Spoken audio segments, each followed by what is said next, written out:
Welcome back to First Take. In a turn no one predicted, the Celtics find themselves down 0-2 in their series against the Knicks. Boston came into the second round as heavy, minus 900 favorites, but blew two 20-point leads in back-to-back games. Now they're going to look to get right in a hostile road environment, and they'll need their stars to step up their games.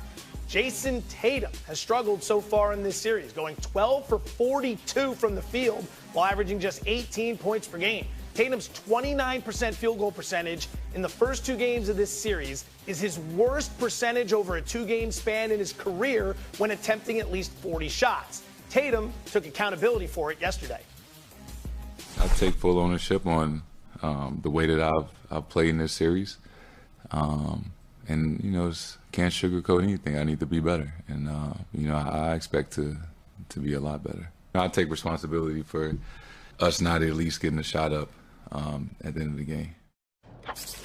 Oh, yeah. Show just got a lot more handsome. Say hello to Jay Will. Jason, what's at stake for Jason Tatum tomorrow in Game 3? Guys, SA, I always like to be my authentic self, so I'm about to keep it 100 on this. The last couple of days, I've seen a lot of trash. I've seen a lot of slander. I've seen a lot of BS. There's a lot of people out there questioning the legacy of Jason Tatum. And just let me say for the record, his damn legacy is cemented. It's not. But we are talking about a guy who's an NBA champion, a four-time All-NBA first-teamer. We're talking about a guy who's an NBA Conference Final, Eastern Conference Finals MVP, and a guy who has the most 50-point games in Celtic playoff basketball history.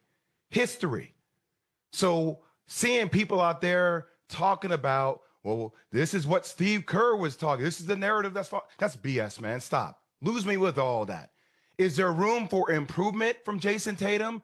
You're damn right there is. I am not absolving Jason Tatum of his poor play. Obviously, you saw the numbers.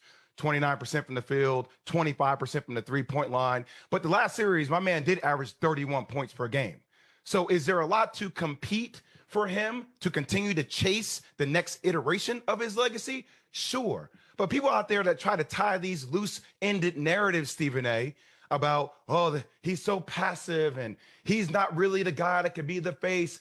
Just leave me with all that. He's having two poor playoff performances. Yes, he could have shot the ball in the last play. Yes, he should have drove the ball in the first game. Is he in his own head? You're damn right he is. LeBron James has had moments where he's been in his own head. Michael Jordan has had moments where he's been in his own head. Now, I'm not putting him in the same bucket as those two. They're obviously on a different level. But we keep acting like Jason Tatum is some softy out here who hasn't accomplished anything. What is the media trying to do? I understand the Celtics are favored. They're down. But is there something for him to prove? Yes, there's always something for Jason Tatum to prove. He is competitive. He is fiery. He shows it in different ways than Anthony Edwards. But I'm not going to allow people in the media to discredit this man's resume because his resume is damn impressive, Stephen A. It's damn impressive. Well, for the audience's perspective, you clearly ain't talking about me. Because 24 hours. No, I'm not talking about you. No way. Not you, brother. Not you. Because 24 hours ago, I was arguing with Kendrick Perkins. I didn't want to hear anything about legacy. The man is a champion. He's been to 2 NBA Finals. He's been to 5 Eastern Conference Finals.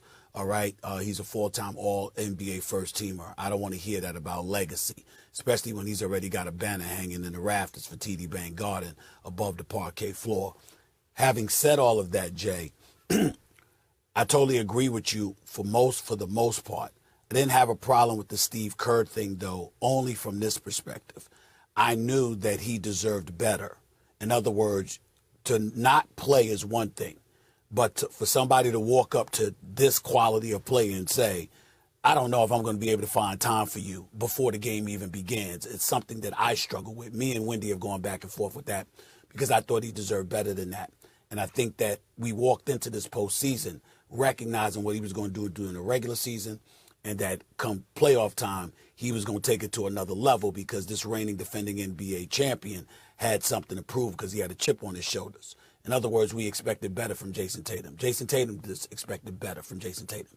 Against the Knicks in 4 victories this year, 4-0 against the Knicks in the regular season. He averaged 33.5 points on 53% shooting from the field and 48% from three-point range. He has annihilated the New York Knicks this year. until the playoffs began. And nobody, you can't find me a basketball mind on this planet who thought that the New York Knicks would walk into Boston and be up 2-0 after departing from Boston against the defending champions. Nobody saw this coming. And so because it's here, now we get to look at certain things. 1 of 7 in the paint in the non-restricted area. 1 of 8 from mid-range. 5 of 20 from three-point range. 2 of 14 on all shots in the fourth quarter and overtime. 1 of 7 in clutch time, okay? So I'm looking at all of these things and I'm like, what the hell is going on? We know this is not going to last. It can't last. But say for the sake of argument, it did last. What I tried to explain to everybody yesterday, the Boston Celtics have taken 100 three-point shots in 2 games. They've missed 75, the most in the NBA history, over a 2-game stretch. They missed 75 three-pointers. 48 of those shots have been uncontested three-pointers. And for the audience out there, uncontested is a defender is either 6 feet or further away from you. Basically, nobody's within 6 feet of you. They've had 48 of those shots, and they've shot 25%. They've hit 25% of those. So they're just missing. For some reason, they just can't find the ocean right now. I don't believe that's going to last. But if it lasts, we need to say why. It's not about choking. It's not about panicking. It's not, oh my Lord, your legacy is tainted forever. It's nothing about that. It's just that for a series, if you have that many open shots and you're missing those open shots, you're just missing. And that's what we are to deduce from all of this. Joe, do I want to get dragged into the Tatum Olympic thing again? Yes. I don't really want to do it. Do it. I don't want to do it. Yes, you do, Wendy. He and I have gone back and forth about this for months. We understand. It's a new meme. The Olympic thing has nothing to do with this. The Olympic thing was a matchup situation against Serbia. He played in the other 4 games. It was only against Serbia. It has nothing to do with what he's doing in this series. It's not a vindication for Steve Kerr. It had to do with a matchup against Serbia in an international game where Serbia started 3 7-footers, and it's a 40-minute game. Okay? It has nothing. I see people connecting this, like, giving Steve Kerr credit. Nothing to do with it. Are the Knicks the Serbia of the NBA? No. Hell no. Stop, Joe.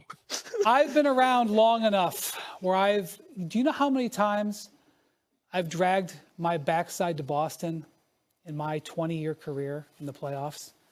So many times. And over the last 6 or 7 years with this particular group, do you know how much time I've spent with this team? And I can tell you that I've seen Jason Tatum at the absolute bottom, and I've seen Jason Tatum at the absolute top. I've watched him drop Game 7s at home. I've watched him win Game 7s on the road. I've watched him score 50. I've seen him score 15. I've seen him hold the trophy. I've seen him walk out with his head down. He's always been there because he's so great that he and Jaylen Brown and the rest of the Celtics that come around him are always there. The reason that Jason Tatum has such a complex history in these situations is because he's been there so often, because he's so good. In the last series, he hurt his wrist. It was a bone bruise, okay? He missed a game. It was like, oh my gosh, what's going to happen? Are the Magic going to do something? He came back and had 37, 36, and 35, okay? He has had 2 bad games. Absolutely. Terrible. But the idea that his legacy or anything is at stake, you're not giving credit where it's due, and it is due here. You can both say that he is a flawed player and that he's a great player, and he's a very accomplished player. And what happens tomorrow is not going to define. Can I say one thing real quick? Yes, go ahead. One thing real quick. The one thing that's very important to point out is that it's hard talking about Jason Tatum in any kind of negative light for this one reason. The character is off the charts. I mean, when you talk about a guy